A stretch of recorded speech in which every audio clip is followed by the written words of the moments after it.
खुलुमबाय बेयो बड'लेण्ड इंखं टेलिभिजन दिनै 18 फेब्रुवारि 2023 शनिबारखालि सानसेनि बरादखौ नोंथांमोननि खाथियाव लाबोदों आं सदानन्द दैमारिया।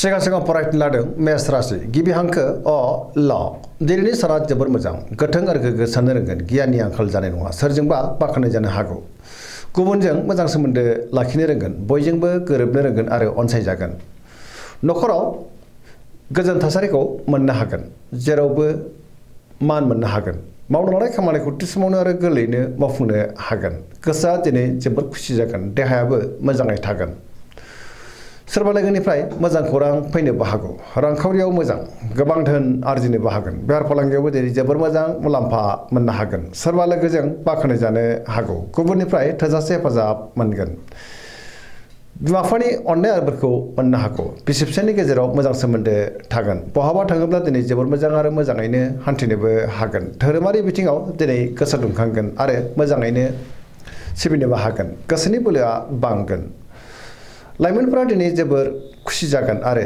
गावबा गावनि गोसोनि साननायखौ फोरमायलायनोबो हागोन फरायसाफ्रा दिनै फरायनायाव गोसो दुंखांगोन आरो मोजां फिथाइ मोनगोन पजिटिभ एनार्जिनि गोहोम गोग्लैगोन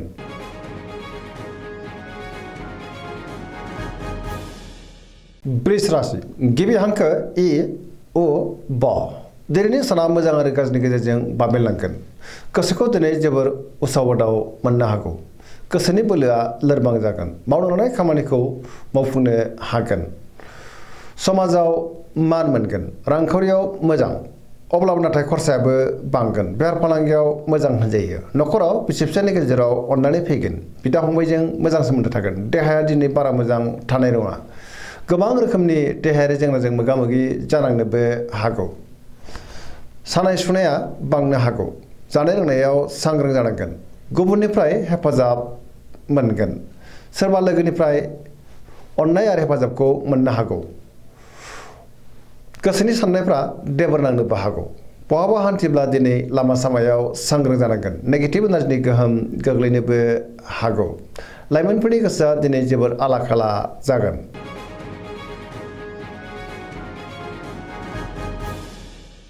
मिथुन राशि गिबि हांखो क स दिनैनि साना जोबोर मोजां बयजोंबो अनसायजागोन माबा मोनसे मोजां खौरां मोननोबो हागौ गोबां मोजां खाबुबो मोननो हागौ गुबुननि थाखाय गोबां मोजां खामानि मावनानै होनोबो हागोन गोबां बिथिङावनो दिनै जाफुंसारगोन गोसोआ दिनै जोबोर खुसि जागोन गोग्गो आरो गोथों साननो रोंगोन गियाननि आंखाल जानाय नङा देहाया मोजाङै थागोन अब्लाबो नाथाय जानाय लोंनायाव सांग्रां जानांगोन रांखावरियाव मोजां बेफार फालांगियावबो मोजां होनजायो नखराव बिसि फिसायनि गेजेराव अनलायनाय फैगोन बिदा फंबायजों मोजां सोमोन्दो थागोन समाजावबो गोबां मान मोनगोन गोसोनि बोलोआ बांगोन मावनो लानाय खामानिखौ थि समावनो आरो गोरलैयैनो मावफुंनोबो हागोन सोरबा लोगोनिफ्राय थोजासे हेफाजाबबो मोननो हागौ गुबुनजों मोजां सोमोन्दो लाखिनोबो रोंगोन लाइमोनफोरनि गोसोआ दिनै जोबोर रमान्टिक जागोन आरो गावबा गावनि गोसोनि साननायखौ फोरमायलायनोबो हागोन पजिटिभ एनार्जिनि गोहोमबो गोग्लैगोन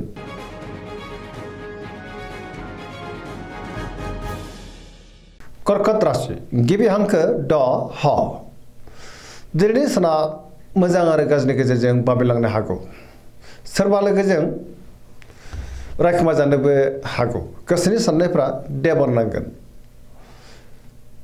गोसोनि साननाया जाफुङाबो जानो हागौ गोसोआव दिनै नेगेटिभ साननाय फैगोन मावनो लानाय खामानिखौ मावफुंनो गोब्राब जानो हागौ रांखावरियाव मोजां अब्लाबो नाथाय खरसायाबो बांगोन बेफार फालांगियाव मोजां होनजायो आयाबो दिनै बांनो हागौ नखराव बिसि फिसायनि गेजेराव अननानै फैगोन देहाया मोजाङै थागोन अब्लाबो नाथाय जानाय लोंनायाव सांग्रां जानांगोन गुबुननिफ्राय हेफाजाब मोननो हागौ समाजाव मान मोनगोन लाइमोनफोरा जोबोर आला खाला जागोन फरायसाफ्रा दिनै फरायनायाव गोसो दुंखांगोन आरो मोजां फिथाइ मोननोबो हागोन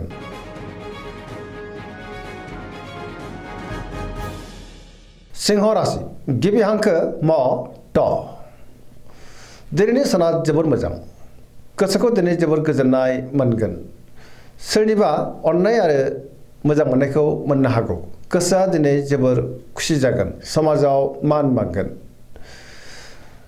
गोथों आरो गोग्गो साननो रोंगोन गियाननि आंखाल जानाय नङा मावनो लानाय खामानिखौ थि समावनो आरो गोरलैयैनो मावफुंनोबो हागोन सोरबा लोगोनिफ्राय थोजासे हेफाजाबबो मोननो हागौ बहाबा थाङोब्ला दिनै जोबोर मोजां आरो मोजाङैनो हान्थिनोबो हागोन रांखावरियाव दिनै जोबोर मोजां आयाबो दिनै बांनो हागौ मोननो गोनांखौबो दिनै मोननो हागोन आरजिनाय धोनखौबो दोनथुमनो हागोन बेफार फालांगियाव दिनै जोबोर मोजां मुलाम्फा मोनगोन गोसोनि साननायफ्रा मोगथाङाव जाफुंनोबो हागौ नखराव दिनै बिदा फंबायनिफ्राय हेफाजाबखौ मोननो हागोन समाजाव बयजोंबो मान होजागोन देहाया मोजाङैनो थागोन अब्लाबो नाथाय जानाय लोंनायाव सांग्रां जानांगोन पजिटिभ एनार्जिनि गोहोम गोग्लैनोबो हागौ लाइमोनफ्रा दिनै जोबोर रमान्टिक जागोन आरो गोसोनि साननायखौ फोरमायलायनोबो हागोन धोरोमारि बिथिङावबो दिनै गोसो दुंखांनो हागौ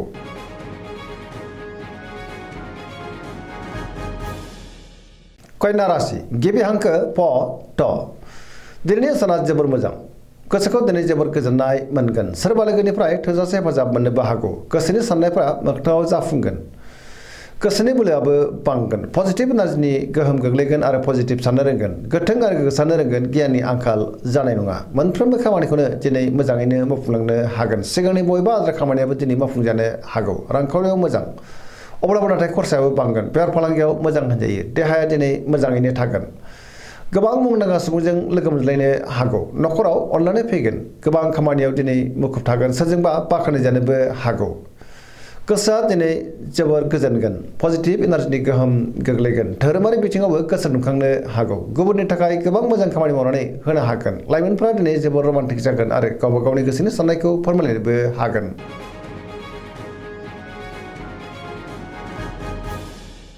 तुला राशि गिबि हांखो र ट दिनैनि साना जोबोर मोजां समाजाव लोगो लेवा बांगोन गोसोनि साननाया मोगथाङाव जाफुंनोबो हागौ गोसोनि बोलोआबो बांगोन मावनो लानाय खामानिखौ थि समावनो आरो गोरलैयैनो मावफुंनोबो हागोन देहाया मोजाङै थागोन रांखावरियाव मोजां अब्लाबो नाथाय खरसाया बांगोन बेफार फालांगियाव मोजां होनजायो मोननो गोनांखौ मोननो हागोन नखराव बिसि फिसायनि गेजेराव अननानै फैगोन सोरजोंबा बाख्नायजागोन समाजाव दिनै बयजोंबो मान होजागोन बबेबा हाबाफारियाव बाहागो लानो खाबु मोननोबो हागौ सोरजोंबा बाख्नाय जागोन गुबुननि गोसोखौ दिनै गोरलैयैनो बोनोबो हागोन लोगोफोरनिफ्राय थोजासे हेफाजाब मोननो हागौ गोदान थांखि लानो रोंगोन सेंग्रा सिख्लाफोरनि गोसोआ दिनै जोबोर रमान्टिक जागोन आरो गावबा गावनि गोसोनि साननायखौ फोरमायलायनोबो हागोन पजिटिभ एनार्जिनि गोहोम गोग्लैगोन आरो पजिटिभ साननो रोंगोन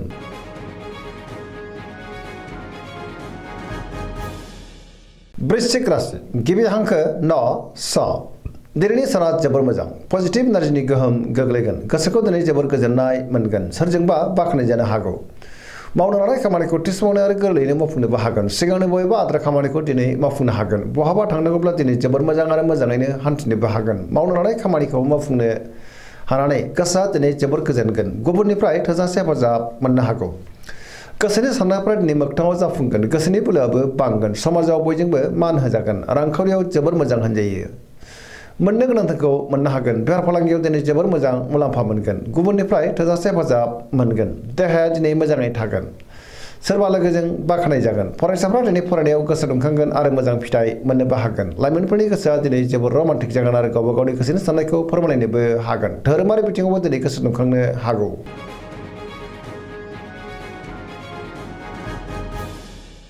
धनु राशि गिबि हांखो ध फ भ दिनैनि साना जोबोर मोजां बयजोंबो गोरोबनो रोंगोन आरो मोजां साननो हागोन हरखाबै माबा मोनसे मोजां खौरां फैनोबो हागौ गोसोआव गोथों आरो गोग्गो साननाय फैगोन गियाननि आंखाल जानाय नङा मावनो लानाय खामानिखौ थि समावनो आरो गोरलैयैनो मावफुंनो हागोन गोसोनि साननायफ्रा मोगथाङाव जाफुंगोन रांखावरियाव मोजां बेफार फालांगियावबो दिनै जोबोर मोजां मुलाम्फा मोनगोन आयाबो बांनो हागौ समाजाव दिनै मान मोनगोन देहाया मोजाङै थागोन अब्लाबो नाथाय जानाय लोंनायाव सांग्रां जानाया गाहाम नखराव दिनै अनलायनाय फैगोन बिदा फंबायनिफ्राय थोजासे हेफाजाब मोननो हागौ बिमा बिफानि अननायफोरखौबो मोननो हागौ बहाबा दावबायनो एबा हान्थिनो खाबु मोनगोन आरो मोजाङैनो हान्थिनोबो हागोन लाइमोनफोरा जोबोर रमान्टिक जागोन आरो गोसोनि साननायखौ फोरमायलायनो हागोन पजिटिभ एनार्जिनि गोहोम गोग्लैनोबो हागौ फरायसाफ्रा दिनै फरायनायाव गोसो दुंखांगोन आरो मोजां फिथाइ मोनगोन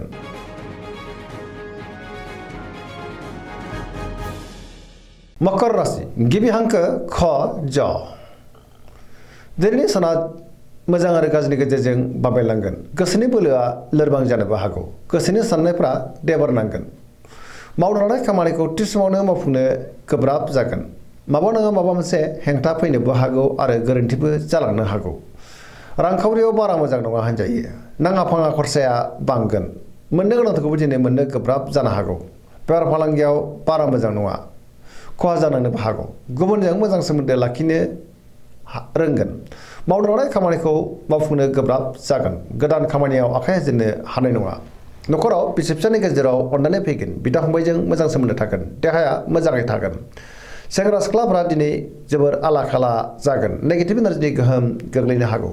फरायसाफ्रा दिनै फरायनायाव गोसो दुंखांगोन आरो मोजां फिथाइ मोनगोन।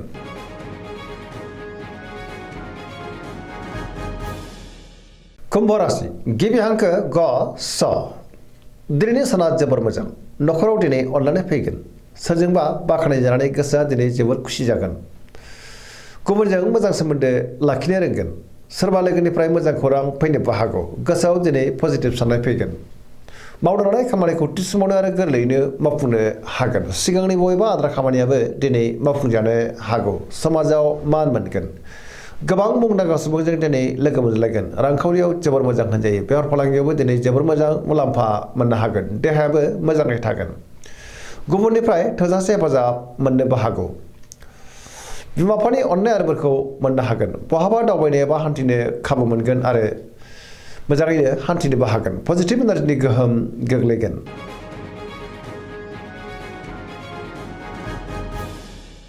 मीन राशि गिबि हांखो ड स। दिनैनि साना जोबोर मोजां। गोसोखौ दिनै जोबोर गोजोननाय मोनगोन। गुबुनजों मोजां सोमोन्दो लाखिनोबो रोंगोन। सिगांनि बबेबा आद्रा खामानिखौ दिनै मावफुंनो हागोन।